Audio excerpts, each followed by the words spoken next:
Hello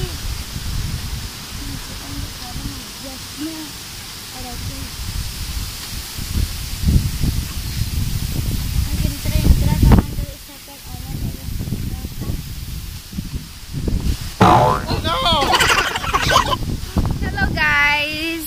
So guys, nandito kami ngayon sa likuran ng aming bahay, no? Bahay namin talaga nung ako'y dalaga pa. So, ito po yung makikita ninyo na nandito sa likuran, no? Ito po ay aking farm. Sugarcane plantation, charot. Sobrang lawak ko na ito. Ayan yung aking pamangkin. Ayan. Sobrang lawak po ng aming sugarcane plantation, charot. Hacienda pala to, no? Hindi guys, nandito po ako ngayon kasi mangunguha tayo ng tinik-tinik. Kasi kagahapon gumawa na ako or nagtanim ako ulit ng labanos. So, nasa gilid po yun ng kalsada. So, for sure, ay meron po actually meron nang nag-step in sa aking pinagtaniman, no, na pusa. So, ayun po yung iniiwasan ko. Kaya, mangunguha ako ngayon dito ng tinik, ng bamboos, para ilagay natin doon. Para hindi na yun ng pusa. By the way guys, papakita ko lang sa inyo. Kilala nyo ba to? Ito ay tinatawag na golden berry. Ayan siya.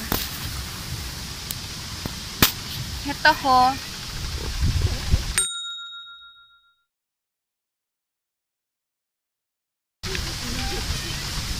So guys, ko lang to, no, nakita ko lang sa isang post sa Facebook na pala to ini-import pala to. So hindi ko alam na may health benefits pala siya.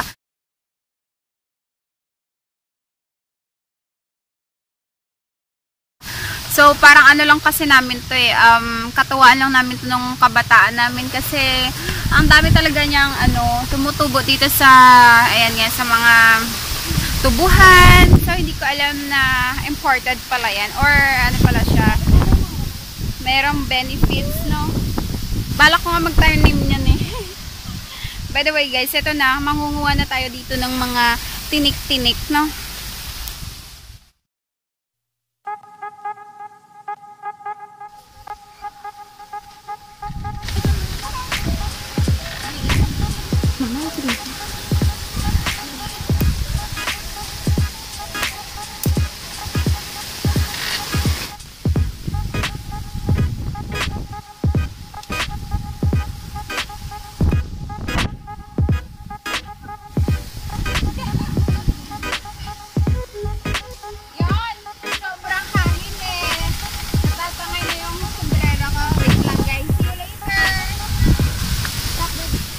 A few moments later. Hello guys! So ayan, nandito na po kami sa ating SARI-SARI store. At guys, katatapos ko lang po kumain. Ayun, sobrang nabusog ako ngayon. Kasi yung atin pong ulam ay bangus na sinabawan. Alam nyo yun, yung pritong bangus, tas lulutuin mo pa ulit. Sasabawan mo siya, tas lalagyan mo siya ng mga gulay. So, ayan, tingnan nyo yung aking tiyan. Sobrang laki. Oh no! Alam mo, buntis eh. So, ayan guys, punta na po tayo dun sa aking pinagtaniman kahapon, no? Dahil lalagyan po natin yon ng tinik-tinik para po hindi siya ng mga animals. Hindi siya haapak-apakan. Oh!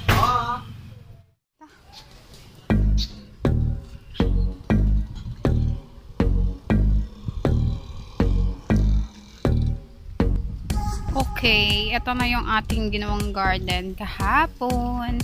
Ayan.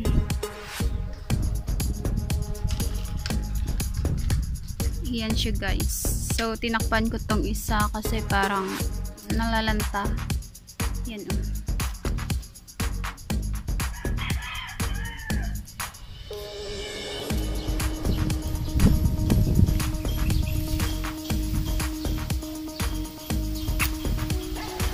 Kita niya yan, yan.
Oh my God! Wow!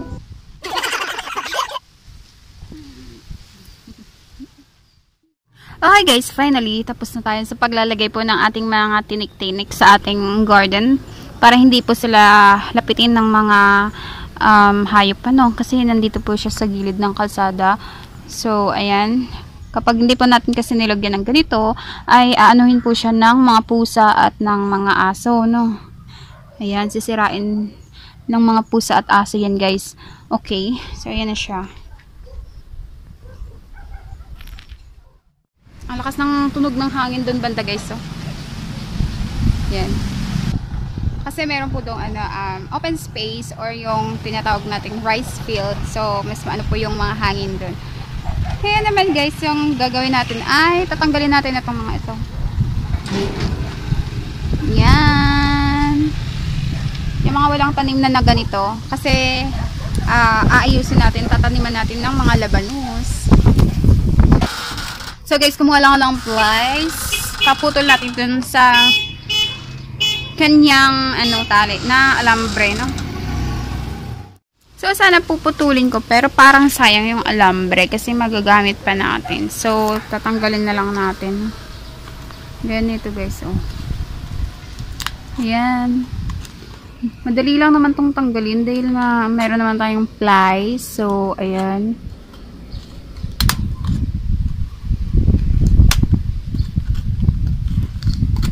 Ayan na siya guys, tanggal na siya. Para magamit ulit natin yung alambre, no? Gaya na ito. Okay, wait lang guys ha. Tatanggalin ko lang muna Yung ginagawa mo? Huy! Hukay! Oh no!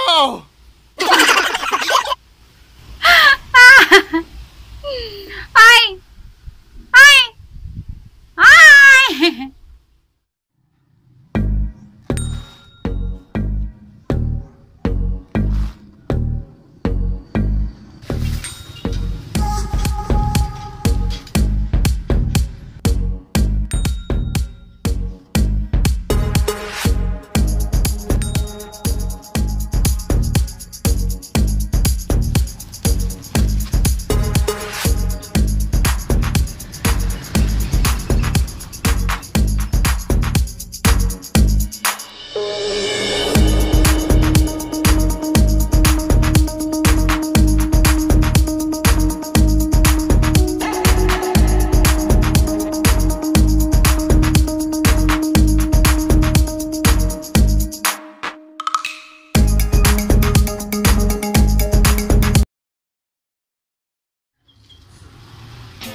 Wow!